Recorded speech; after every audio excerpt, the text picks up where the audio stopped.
Emma. And my name is Bailey. And today we're going to be demonstrating the ritual of prayer and sacrifice in ancient Rome. The ritual of prayer and sacrifice was an important part of the everyday life in Rome.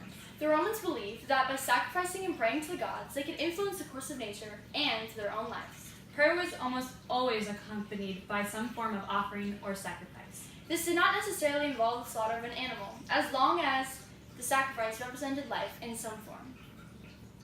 The offerings could include incense, wine, grapes, and cheese, or foods such as figs, corn, apples, or wheat cakes. For the official rituals of the state gods, it was animals, which most of the time were sacrificed. For each god, there would be different animals. For Janus, one sacrificed a ram. For Jupiter, it was a heifer, a young cow which has not had more than one calf. Mars demanded an ox, a pig, and a sheep, except for on October 15th, when it had to be the winning racehorse of the day. The sex of the chosen animal was also significant. Male for gods, female for goddesses. So was color.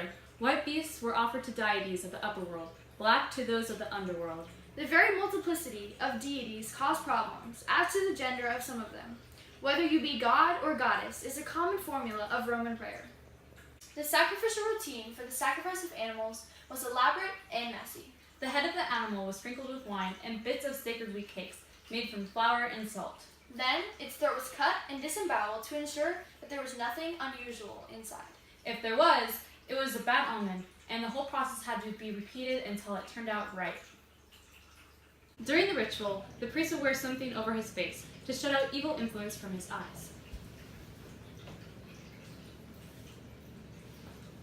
He would then say prayers, speaking under his breath, while a flute was being played to drown out any ill-omened noise.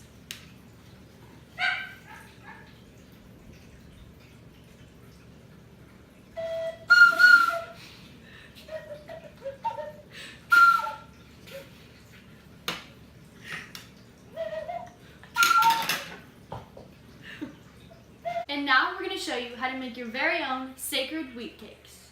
The sacred wheat cakes, or mola salsa, were a fundamental part of any Roman sacrifice. Mola salsa was offered to Vesta at the home and also by the Vestal virgins on behalf of Rome itself. The term to put on the mola came to mean to sacrifice, in the English word immolate.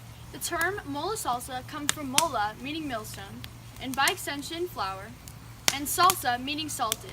So mola salsa literally means salted flour.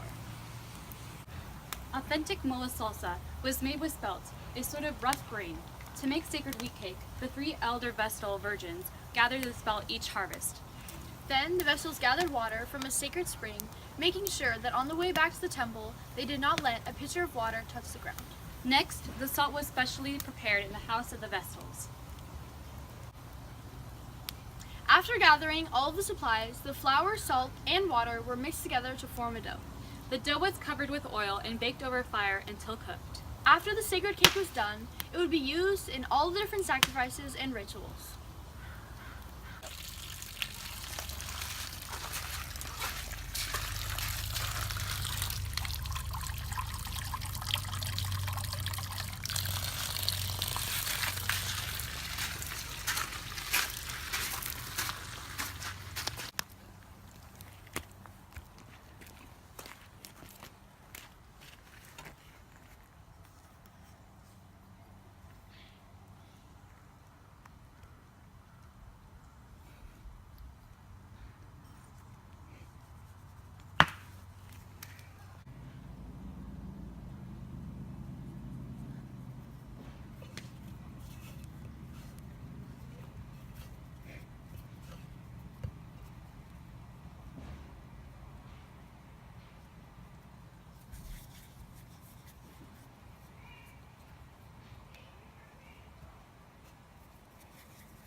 Thanks for watching. Now you're ready to get sacrificed.